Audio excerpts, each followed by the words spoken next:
White হাউসের অদূরে সশস্ত্র এক যুবককে লক্ষ্য করে গুলি চালালো আমেরিকার সিক্রেট সার্ভিস বাহিনী। জানা গিয়েছে, ভারতীয় সময় অনুযায়ী রবিবার দুপুরে, স্থানীয় সময় অনুযায়ী মধ্যরাত, সন্দেহজনকভাবে হোয়াইট হাউসের আশপাশে ঘোরাঘুরি করছিলেন ওই যুবক। সিক্রেট সার্ভিসের মুখপাত্র অ্যান্থনি গুগলিয়েলমির দাবি, তাদের সঙ্গে কিছুক্ষণ গুলির লড়াই হয় ওই যুবকের। তারপরেই সিক্রেট সার্ভিসের গুলিতে লুটিয়ে পড়েন তিনি।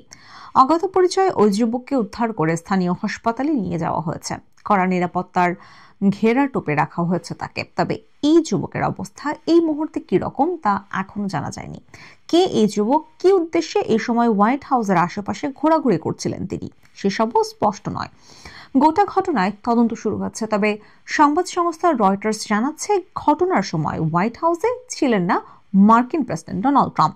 সপ্তাহান্তের ছুটি কাটাতে নিজের ফ্লোরিডার বাড়িতে গিয়েছেন তিনি। সিক্রেট সার্ভিসের বাহিনী মার্কিন প্রেসিডেন্ট এবং ভাইস প্রেসিডেন্টের সুরক্ষার দায়িত্বে রয়েছে।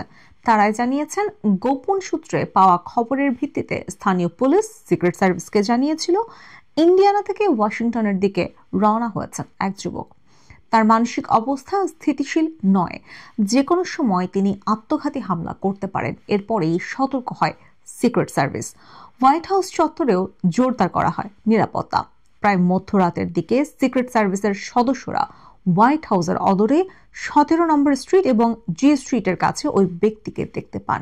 তার দিকে এগোনোর চেষ্টা করতেই যুবকটি আগ্নেয়াস্ত্র বের করে গুলি চালাতে শুরু করেন বলে অভিযোগ। সিক্রেট সার্ভিস পাল্টা গুলি চালালে আহত হয়ে লুটিয়ে পড়েন যুবক। তবে সিক্রেট সার্ভিসের কোনো এজেন্ট এই ঘটনায় আহত হননি। ঘটনায় তদন্ত শুরু করেছে ওয়াশিংটন পুলিশ।